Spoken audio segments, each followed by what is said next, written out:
Hiba, your time starts now. നമസ്കാരം, I am Hiba Rizli, Sivaganga medical college second year MBBS വിദ്യാർത്ഥിനിയാണ്. Pulmonary fibrosis അഥവാ ശ്വാസകോശ നാരച്ചീന്തൽ എന്ന വിഷയത്തെ കുറിച്ചാണ് ഞാൻ ഇന്നിവിടെ ചർച്ച ചെയ്യാൻ ഉദ്ദേശിക്കുന്നത്. ആദ്യമേ എന്താണ് പൾമനറി ഫൈബ്രോസിസ്?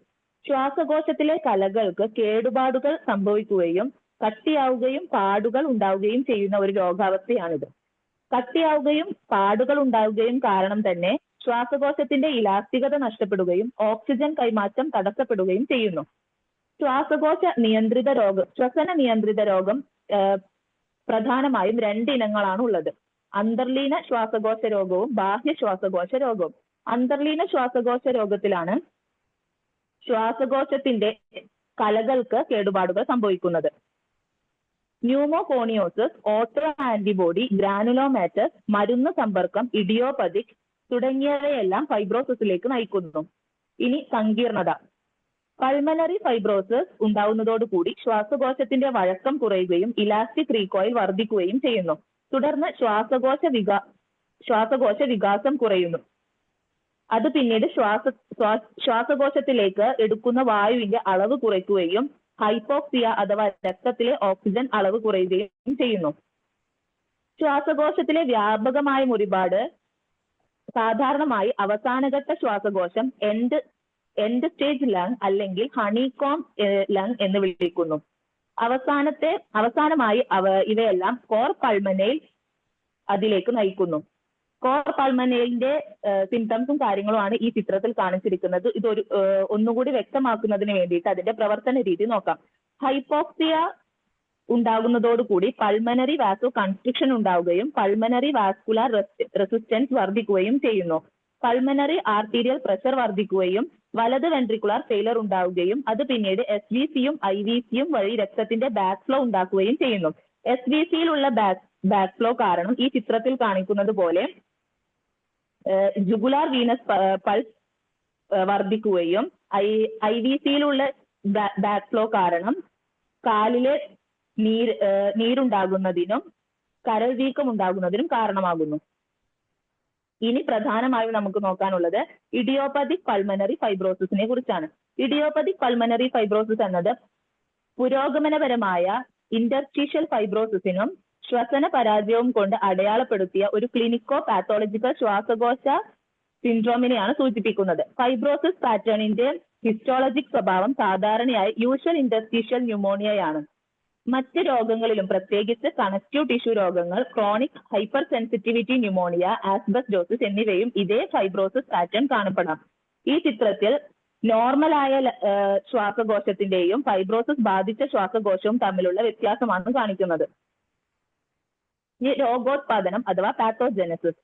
പരിസ്ഥിതിയുമായി സമ്പർക്കം പുലർത്തുന്നത് കാരണമുണ്ടാകുന്ന ആൽവിയോളാർ എപ്പിത്തീലിയർ കോശങ്ങളുടെ കേടുപാടുകൾ അസാധാരണമായി നന്നാക്കുന്ന പ്രവണതയുടെ ജനിതകമായി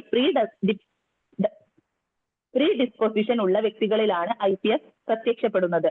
ഉൾപ്പെട്ട ഘടകങ്ങൾ പാരിസ്ഥിതിക ഘടകങ്ങൾ അഥവാ എൻവയോൺമെന്റൽ ഫാക്ടേഴ്സ്, ജനിതക ഘടകങ്ങൾ ജനറ്റിക് ഫാക്ടേഴ്സ് ആൻഡ് പ്രായം.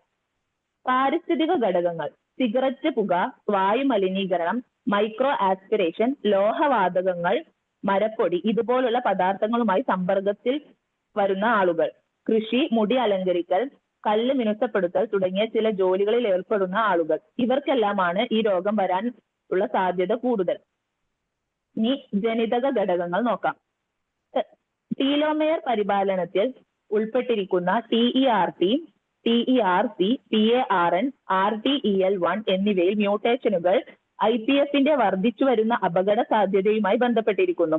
സെല്ലുലാർ വാർദ്ധക്യം തടയാൻ ടീലോമെറുകളുടെ പരിപാലനം ആവശ്യമാണ്. 15% കുടുംബ IPF അഥവാ ഫെമിലിയർ കേസുകൾ ടീലോമെറുകൾ നിലനിർത്തുന്ന ജീനുകളിലെ പാരമ്പര്യ വൈകല്യങ്ങളുമായി ബന്ധപ്പെട്ടിരിക്കുന്നു. 25% സ്പൊറാഡിക് IPF കേസുകൾ പെരിഫറൽ രക്ത ലിംഫോസൈറ്റുകളിൽ അസാധാരണമായ ടീലോമെയർ ചെറുതാക്കലുമായി ബന്ധപ്പെട്ടിരിക്കുന്നു. മറ്റ് അപൂർവമായ കുടുംബ IPF രൂപങ്ങൾ: സർഫാക്റ്റൻ ഘടകങ്ങളെ എൻകോഡ് ചെയ്യുന്ന ജീനുകൾക്ക് മ്യൂട്ടേഷൻ നടക്കുന്നു. അതുവഴി മ്യൂട്ടേഷനുകൾ ബാധിച്ച പ്രോട്ടീനുകളിൽ ഫോൾഡിംഗ് വൈകല്യങ്ങൾ സൃഷ്ടിക്കുന്നു. ടൈപ്പ് 2 ന്യൂമോസൈറ്റുകൾ മടക്കില്ലാത്ത പ്രോട്ടീൻ പ്രതികരണം സജീവമാക്കുന്നു. അതുവഴി ന്യൂമോസൈറ്റുകളെ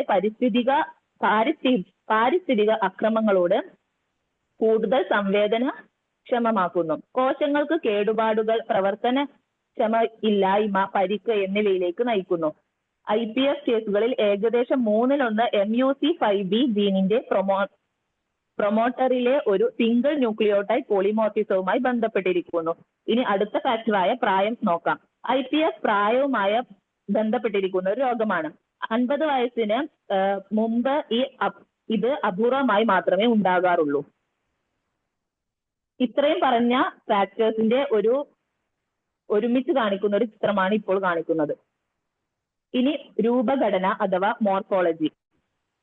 മൊത്തത്തിൽ ഇന്റർലോബുലർ സെപ്റ്റയിലൂടെയുള്ള കലകൾ ചുരുങ്ങുന്നത് കാരണം ശ്വാസകോശത്തിലെ പ്ലൂറൽ പ്രതലങ്ങൾ ചെറുതായി കല്ലു പാകിയതുപോലെ കാണപ്പെടുന്നു. മുറിച്ചെടുത്ത പ്രതലത്തിൽ ദൃഢവും റബ്ബർ പോലുള്ളതുമായ വെളുത്ത ഫൈബ്രോസസ് പ്രദേശങ്ങൾ കാണാം. ഇത് പ്രധാനമായും താഴത്തെ ലോബുകളിലും സബ് പ്ലൂറൽ മേഖലകളിലും ഇന്റർലോബുലർ സെപ്റ്റയിലുമാണ് കാണപ്പെടുന്നത്. തീവ്രതയും കാലയളവും അനുസരിച്ച് വ്യത്യാസപ്പെടുന്ന പാച്ച് രൂപത്തിലുള്ള ഇന്റർസ്റ്റീഷ്യൽ ഫൈബ്രോസസ് ആണ് ഇതിന്റെ മുഖമുദ്ര. ഇനി ചിത്രത്തിൽ കാണിക്കുന്നത് സാധാരണ ശ്വാസകോശവും നാരവൽക്കരിക്കപ്പെട്ട ശ്വാസകോശത്തിന്റെയും PT രൂപമാണ് കാണിക്കുന്നത്. നാരവൽക്കരിക്കപ്പെട്ട ശ്വാസകോശത്തിന് ഹണികോം പാറ്റേൺ ആണ് ഉണ്ടാവുക. ഏറ്റവും ആദ്യത്തെ ക്ഷതങ്ങളിൽ ഫൈബ്രോബ്ലാസ്റ്റുകളുടെ അമിതമായ വളർച്ച കാണപ്പെടുന്നു. കാലക്രമേണ ഈ ഭാഗം കൂടുതൽ ഫൈബ്രോട്ടിക് ആവുകയും കോശങ്ങൾ കുറയുകയും ചെയ്യുന്നു. ആദ്യകാലത്തും പിൽക്കാലത്തും ക്ഷതങ്ങൾ ഒരുമിച്ച് കാണുന്നത് സാധാരണമാണ്. ഈ പ്രത്യേക കാലികമായ വൈജാത്യം എന്നറിയപ്പെടുന്നു. ഇനി നേരത്തെ സൂചിപ്പിച്ചതുപോലെ കട്ടിയുള്ള ഫൈബ്രോസസ് ആൽവിയോളാർ ഘടനയെ നശിപ്പിക്കുകയും തുടർന്ന് ഹൈപ്പർപ്ലാസ്റ്റിക് ടൈപ്പ് 2 ന്യൂമോസൈറ്റുകളോ ബ്രോങ്കിയോളാർ എപ്പിത്തീലിയോ ആവരണം ചെയ്ത സിസ്റ്റിക് സ്പേസുകൾ രൂപപ്പെടാൻ കാരണമാവുകയും ചെയ്യുന്നു. ഇനി ക്ലിനിക്കൽ പ്രത്യേകത. വ്യായാമം ചെയ്യുമ്പോൾ ക്രമാനുഗതമായി വർദ്ധിക്കുന്ന ശ്വാസതടസ്സവും വരണ്ട ചുമയും. രോഗനിർണയം നടത്തുമ്പോൾ മിക്ക രോഗികളിലും 55-നും 75-നും ഇടയിൽ പ്രായമുണ്ടാകും. ഹൈപ്പോക്സിയ, ചർമ്മത്തിൽ നീല നിറം, വിരൽ തുമ്പുകൾ വീർക്കുക ഇവയെല്ലാം ഇതിന്റെ ക്ലിനിക്കൽ പ്രത്യേകതകളിൽ ഉൾപ്പെട്ടിരിക്കുന്നു. ചികിത്സ.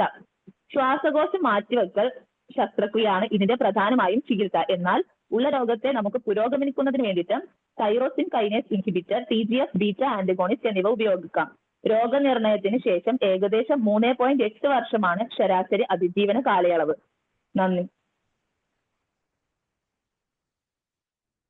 Hello sir.